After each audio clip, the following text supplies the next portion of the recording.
কিয়ামতের অনেকগুলো আলামতের মধ্যে আপনাদের সামনে দুইটা আলামত বলবো।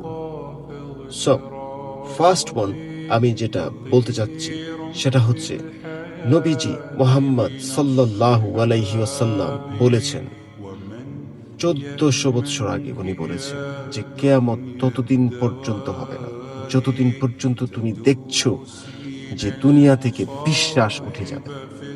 সমাজে বিশ্বাস বলতে কিছু থাকবে না, কোনো রাষ্ট্রে বিশ্বাস বলতে কিছু থাকবে না, পরিবারে, এমনকি প্রত্যেক কমিউনিটিতে এমন হবে মানুষ মানুষকে বিশ্বাস করবে, বিশ্বাস উঠে যাবে।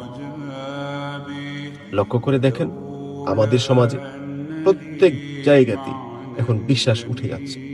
মানুষ মানুষকে বিশ্বাস করে কম, আর যাদেরকে মানুষ বিশ্বাস করে তারা আবার যে বিশ্বাস করেছে তার সাথে প্রতারণা করে।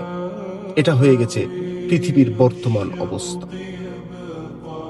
এখন নবীজি সাল্লাল্লাহু আলাইহি ওয়াসাল্লাম আরো বলেছেন যে এমন অবস্থা হবে যে মানুষ বলবে অমুক গ্রামে, অমুক শহরে, অমুক এলাকাতে একটা মানুষ আছে যাকে আপনি বিশ্বাস করতে পারেন। আমরা এখন ওই দিকে এগুচ্ছি, আমাদের সমাজ ব্যবস্থা ওই দিকে এগুচ্ছে। আস্তাগফিরুল্লাহাল্লাযী লা ইলাহা ইল্লা হুয়াল হাইয়ুল কাইয়্যুম ওয়া আতুবু ইলাইহি। সো এই অবস্থা হবে। আজ দেখেন কি হচ্ছে, মানুষের বিশ্বাস উঠে যাচ্ছে। আরেকটা উল্লেখযোগ্য আলামত এখন আমরা লক্ষ্য করছি, যেটা ঘটে যাচ্ছে, সেটা হচ্ছে মানুষ বিশেষ করে মুসলিমকে সালাম দেবে শুধু যে যাকে চিনে তাকে দেখে। সালাম উঠে যাবে, মানে সালাম দেখেন কেউ কাউকে সালাম দেয় না, আর বড়রা ছোটদেরকে সালাম দিচ্ছে না। কেন জানেন?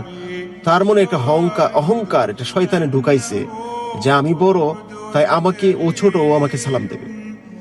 আর যে বড় লোক, মানে সে নিজেকে বড় লোক মনে করতেছে, সে বলছে আমি বড় লোক, আমাকে আগে সে সালাম দেবে, আমি কেন তাকে আগে সালাম দেব? এটা কিন্তু শয়তান আমাদের অন্তরে একটা হিংসার বীজ বপন করেছে। এটা আমাদের সমাজে ঢুকে গেছে এবং আমরা সালাম দিচ্ছি না। অথচ if you look at our prophet's life at the time of the sahabas, তারা সালাম কে আগে কাকে দেবে সেটার প্রতিযোগিতা ছিল। এখন আমরা সেটা করতেছি। আমাদের কম্পিটিশন এখন ভালো কাজের জন্য নয়, আমাদের কম্পিটিশন হয়ে গেছে এখন কে কার চেয়ে বেশি সম্পদশালী হবে, কে কাকে দেখাবে যে আমি তোমার চেয়ে বেশি সম্পদশালী।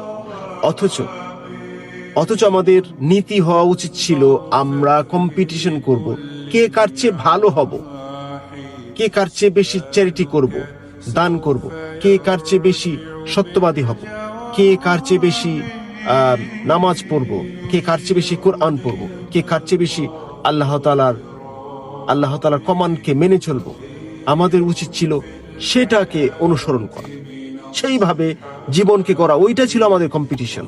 কিন্তু আমাদের কম্পিটিশন হয়ে গেছে কে কার চেয়ে বড় হবে পয়সার দিক দিয়ে, সম্পদের দিক দিয়ে, এবং কে কার চেয়ে বড় হবে আভিজাত্যের দিক দিয়ে, নাম খ্যাতি এইসবের দিকে।